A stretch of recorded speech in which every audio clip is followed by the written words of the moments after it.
माननीय प्रधानाचार्य महोदय एवं शिक्षकगण, आज हम सभी कावेरी हाउस के बच्चे आप सभी के सामने एक हिंदी नाटक प्रस्तुत करने वाले हैं, जिसका शीर्षक है न जानू कवि बना। तो आइए शुरू करते हैं।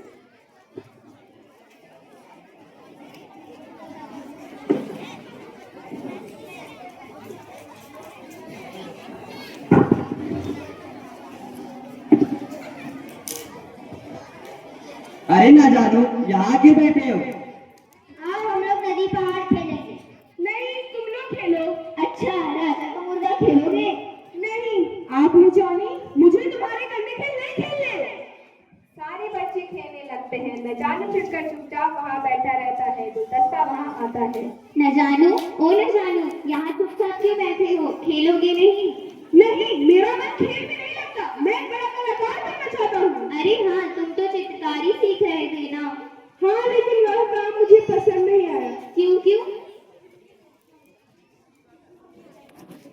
एक दिन मैंने डॉक्टर गोलीकाला की दीवार पर भैंस का चित्र बना दिया था।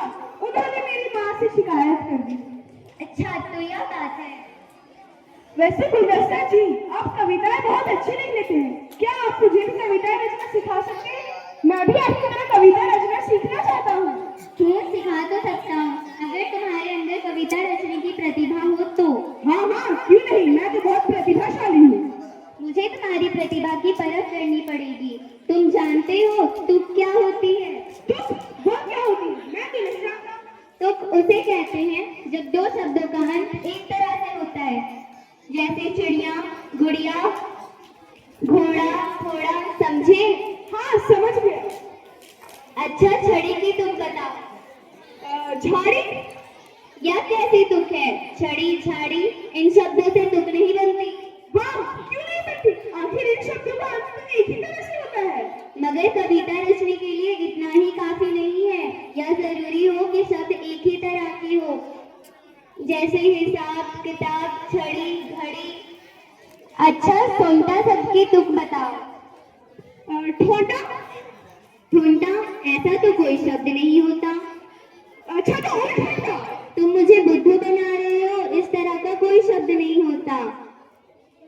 अच्छा, तो फिर तुम ही ठोंटा शब्द की तुक बता दो। गुलदस्ता काफी देर तक सोचता है, सिर खुजाता है।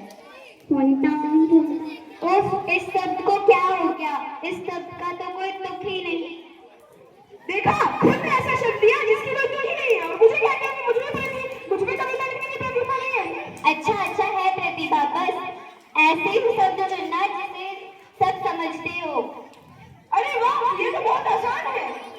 बिल्कुल बहुत आसान है। कविता लिखते लिखते कहीं मिट ना जाना। गुलदस्ता बड़बड़ाता हुआ चला जाता है। न जानू उछलकर अपनी पुरानी जगह पर पहुंचकर सोचता है। बच्चे थक कर घास पर विश्राम करते हैं, तभी न जानू उछलकर उनके पास जाता है। अरे दोस्तों, सुनो, मैंने बहुत अच्छी कविताएं लिखी हैं। अच्छा, किसके बारे में तुम्हारी कविता है? जरा सुनाओ तो। मेरी पहली कविता जानू के लिए है। जानू गए टहलने नदिया के तट पर, जाते जाते कूदा मोटर की छत पर। झूठ, मैं मोटर की छत पर कब कूदा? अरे गवार आदमी, ऐसा तो सिर्फ कविता में हुआ, तुक मिलाने के लिए। यानी तुक मिलाने के लिए तुम झूठ बोल रहे हो, और नहीं तो क्या? ऐसा तो सिर्फ कविता में हुआ, मुझे सच कहने की थोड़ी ना पड़ी है। जो सच है वही तो है। ठीक है, लड़ो। और दूसरों के बारे में तुमने क्या लिखा है? लो, जल्दबाज के बारे में सुनो। जल्दबाज को भूख लगी, निकल गया जिंदा मुर्गी। झूठ, मैंने मुर्गी कब लिखी ना, जिंदा ना पकी हुई। अरे पागल, ऐसा बस कविता में हुआ तुक मिलाने के लिए। तुम लोग मेरी कविता के बारे में कुछ नहीं समझते। वैसे अच्छी कविता है। लो, सुस्तराम के बारे में सुनो। सुस्तराम की जेब देखो, रखा मीठा सेब देखो। झूठ, सफेद झूठ, मेरी जेब में कोई सेब नहीं है। लो, देख लो। सेब तो मेरे जेब में है।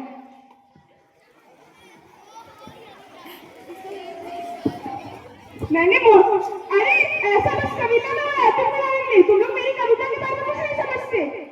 मैंने मोटू के बारे में भी कविता लिखी है। अपनी बकवास बात करो, ये हमारे बारे में झूठ बोल रहा है और हम चुपचाप सुनते रहे। बहुत हो गया, हमें नहीं सुननी कविता। या कविता है या तो हमारा चिढ़ाना है। अगर तुम्हारी नीमत तो बताता। आ जाओ गेंदे पे। छोटू और मोटू और बाकी सब मिलकर हंसने लगते हैं। न जानू को मारने दौड़ते हैं।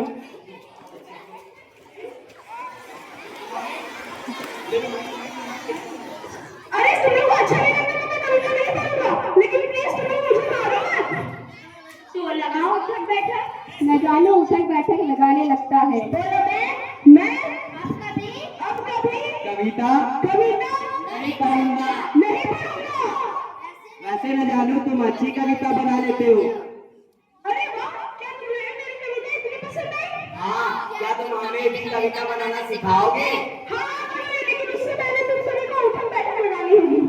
सभी बच्चे उठक बैठक लगाने लगते हैं। धन्यवाद।